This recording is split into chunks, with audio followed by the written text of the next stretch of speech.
We live in a digital world, more and more each day. Huge data rates, high-speed Ethernet applications, professional esports, video streaming. No matter what your needs, KabelDirekt is your partner for optimal connectivity. We're known for high-quality products and outstanding customer service. Each product is manufactured according to the highest production standards and undergoes strict quality control testing. That's why millions of customers trust our products. Get connected with KabelDirekt.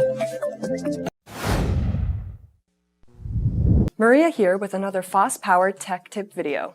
Today we are talking about our FosPower audio cable line, which ones we carry, the differences between them, and the different applications of the cables. Before we get started, here's a quick disclaimer. A 3.5mm auxiliary cable and a mini toslink are very different cables. They are not cross-compatible. A 3.5mm auxiliary cable is analog audio and the mini toslink is digital audio. We get a lot of customers buying the mini toslink cable thinking it is a 3.5mm auxiliary cable. Again, they are completely different types of cables. Now let's talk about the digital audio cables. First up, we have the HDMI audio-video cable. This cable passes up to 4K video and digital audio to your TV or receiver. Next up, we have our digital coax audio cable. You will find this connection on the back of some Blu-ray players and cable boxes. Most receivers have at least one digital coax input as well as some sound bars. Next up, we have our optical, or as some people know it as, toslink audio cable. Most current TVs use optical for their audio output. Many cable boxes, Blu-ray players, and streaming devices use this for audio output as well. Audio receivers will have at least a couple of optical inputs on the back of it. Many soundbars use this connection as well.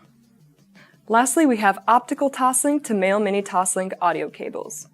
Mini toslink connections can be found in the back of a few TVs and some projectors. This connection is not as widely used. Mini toslink connections can be found in Chromecast audio, some models of MacBook Pro and iMac, Airport Express, high-end headphones, amplifiers, and mix amps. Now moving along to our analog audio cables. First up, we have the 3.5mm auxiliary cable. It is most commonly used in vehicles for running audio from your phone, Bluetooth receiver, or iPod to your car's stereo.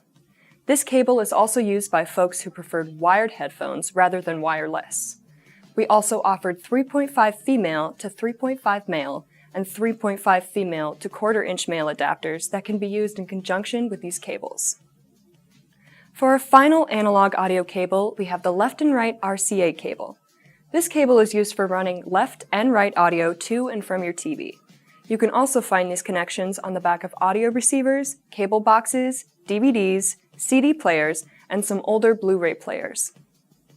Hopefully, our cable guide helped clear the air about what cables you may need for your AV system or systems. Thanks for watching!